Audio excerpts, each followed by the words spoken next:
முத்துமலை முருகன் கோவில் கேள்விப்பட்டுக்கிறியா? Hello guys, சேலம்ல இருந்து ஆத்தூர் வரைக்கும் பஸ் டிராவல் பண்ண போறேன். இந்த ஆர் பொன்னன் பஸ்ல வெளியில ஒரு வீடியோ உள்ள ஒரு வீடியோ எடுத்துட்டு ஒரு விண்டோ சீட்டா பார்த்து உட்காந்துட்டேன். 11:50க்கு சேலம் பஸ் ஸ்டாண்ட்ல இருந்து பஸ் எடுத்துட்டாங்க. பஸ் எடுத்து கொஞ்சம் தூரம் போனதும் கண்டக்டர் அண்ணன் டிக்கெட் கொடுக்க வந்தாங்க. சேலம்ல இருந்து ஆத்தூர் வரைக்கும் 36 ரூபாய் டிக்கெட் சார்ஜ் பண்ணாங்க. டிக்கெட்டை வாங்கிட்டு வெளியில வேடிக்கை பார்த்துக்கிட்டே டிராவல் பண்ணிட்டு வந்தேன். இந்த பஸ் சேலம்ல எடுத்து அம்மாப்பேட்டை, அயோத்தியாபட்டணம், வாழப்பாடி, புத்திரகவுண்டம்பாளையம், பெத்தநாயக்கன்பாளையம், செல்லியம்பாளையம், நரசிங்கபுரம் வழியா ஆத்தூரை ரீச் பண்றாங்க. ரொம்ப நாளா ரீல்ஸ்ல மட்டுமே பார்த்தேன். முத்துமலை முருகன் கோயிலை ஃபர்ஸ்ட் டைம் நேர்ல பார்த்தேன். ஆத்தி எவ்வளவு பெரிய சிலை! நீங்க யாராச்சும் இந்த கோயிலுக்கு நேர்ல போயிருக்கீங்களா? இந்த சிலை எத்தனை அடின்னு தெரிஞ்சா கமெண்ட்ல சொல்லுங்க.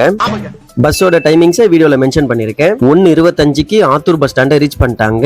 என்ன சேஃபா கூட்டிட்டு வந்த டிரைவர் அண்ணனுக்கும் கண்டக்டர் அண்ணனுக்கும் ஒரு தேங்க்ஸ் சொல்லிட்டு அங்கிருந்து கிளம்பிட்டேன். வீடியோ அவ்வளவுதாங்க. வீடியோவை லைக் பண்ணிட்டு சேனலை சப்ஸ்கிரைப் பண்ணிக்கோங்க. அப்புறம் இது வெறும் டிராவல் இல்லைங்க.